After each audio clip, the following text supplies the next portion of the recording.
வந்து முதக்காரி நாய் வாங்கினது வந்து ஒரு விற்பனைக்காகவோ ஒரு வேட்டைக்காகவோ கிடையாது.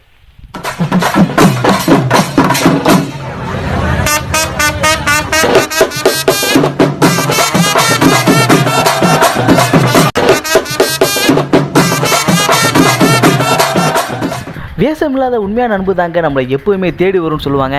அப்படி தான் நீங்கள் என்றைக்குமே உங்கள் உள்ளத்தில் குழந்தையாகவும் நீங்கள் மற்றவங்ககிட்ட நடந்துக்கிற விதத்துலையும் உங்களை மனிதர்கள் மட்டும் இல்லை அனைத்து விலங்குகளுமே உங்களோட அன்பு பாராட்டுன்னு சொல்கிறதுல உங்கள்கிட்ட இப்போ ஆரம்பிக்கிற உங்கள் விஓபி.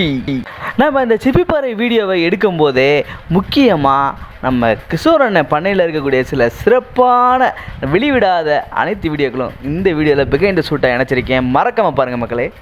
இந்த புளியம்பட்டி வெள்ளை இனத்தில் அழியாமல் பாதுகாத்துற முக்கிய பெரும் பங்கு நம்ம கிஷோர் அண்ணன் கண்டிப்பாக சாரும். அதுலேயும் முக்கியமாக அவர்கிட்ட இருக்க டயாஸ் இருக்கே அது ஒன்று போதுங்க.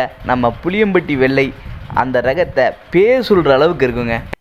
ஷூட் முடிஞ்சதுக்கப்புறமா ஒவ்வொரு செல்லங்களையுமே ஒவ்வொருத்தராக ரிலீஸ் பண்ணிகிட்டே இருந்தாங்க. அப்போ ஷூட்டுக்காக வந்திருந்த நம்ம நவீன் வீலாகர் எங்கே இருந்தார் தெரியுமா? அவர் உங்களுக்காக மார்க் பண்ணியிருக்கேன். மறக்காமல் பாருங்கள் மக்களே. இந்த இருக்கார் பாருங்கள். கேட்டுக்கு வெளியவே போயிட்டாருங்க. ஏன்னா மொத்தமாக கழட்டி விட்ட உடனே என்னமோ ஏதோ ஒரு சின்ன பயம்தான். முக்கியமாக நீங்கள் நாய்கள்கிட்ட ஒன்று தெரிஞ்சுக்கோங்க. உங்கள் உள்ளுணர்வு அறியக்கூடிய விலங்குகளில் நாயும் ஒன்று. யானை, புலி, சிங்கம் எல்லாமே உள்ளுணர்வு அறிகிற மாதிரி நம்ம நாய் இனங்களும் உங்களோட உள்ளுணர்வுகளை அறிஞ்சு செயல்படுங்க. அதனால் உங்கள் ஹார்ட் பீட்டு நல்லாவே அதுக்கு தெரியும். நீங்கள் பயந்தீங்கன்னா கண்டிப்பாக நீங்கள் அதுக்கு கெடுதல் நினைக்கிறீங்கன்னு சொல்லி உங்களை அட்டாக் பண்ண கண்டிப்பாக காத்திருக்கும். ஆனால் இங்கே பண்ணையில் அவரோட விரல் சொடுக்குக்கு எல்லா ஜீவன்களும் அடிமையாகவே இருந்துச்சுன்னு சொல்லலாம். அப்படி கிஷோர் அண்ணன் அவரோட பண்ணையை சரியாக மெயின்டைன் பண்ணிகிட்டே இருந்தார். ஷூட் எடுக்கும் போதெல்லாம் ரொம்பவே ரெஸ்ட் எடுத்த மாதிரி இருந்துச்சு. என்னடா ரொம்ப டயர்டாகிடுச்சுன்னு நினச்சா கொஞ்சம் கலட்டி விட்டால் தாங்க தெரியுது. அப்பாடி அப்பா என்ன ஆட்டங்கிறீங்க.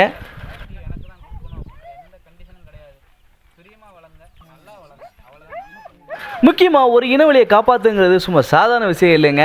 அதுக்காக நம்ம மெனக்கெடல்னு ஒன்று இருக்குது. அதை நம்ம பழங்காலத்தை கிஷோர் அண்ணன் சிறப்பாக செஞ்சுட்டு இருக்கானே சொல்லலாம். புலி பசிச்சாலும் புல்லை திங்காதுன்னு சொல்லுவாங்க. ஆனால் புலியும் புல்லு தின்னுங்க. நிறைய மிருகங்கள் அதனுடைய உடலில் சில விட்டமின் குறைபாடோ இல்லை சத்து குறைபாடோ ஏற்பட்டுச்சுன்னா அதுக்கு தேவையான ஒரு சில செடியோ புல்லோ அதை சாப்பிட்டு அதையே சமன்படுத்திக்கிறோம். அதைத்தான் நீங்கள் பார்த்துட்ருக்கீங்க. நாய்களும் புல் தின்னுங்க. நம்ம விஓபி சேனலில் இனி வரக்கூடிய எல்லா காலங்கள்லையுமே நம்ம செல்ல பிராணிகள் அனைத்துமே நான் காட்டணும்னு ஆசைப்பட்றேன். மறக்காம நம்ம சேனலுக்கு சப்ஸ்கிரைப் பண்ணுங்கள். நன்றி மக்களே. பாய்.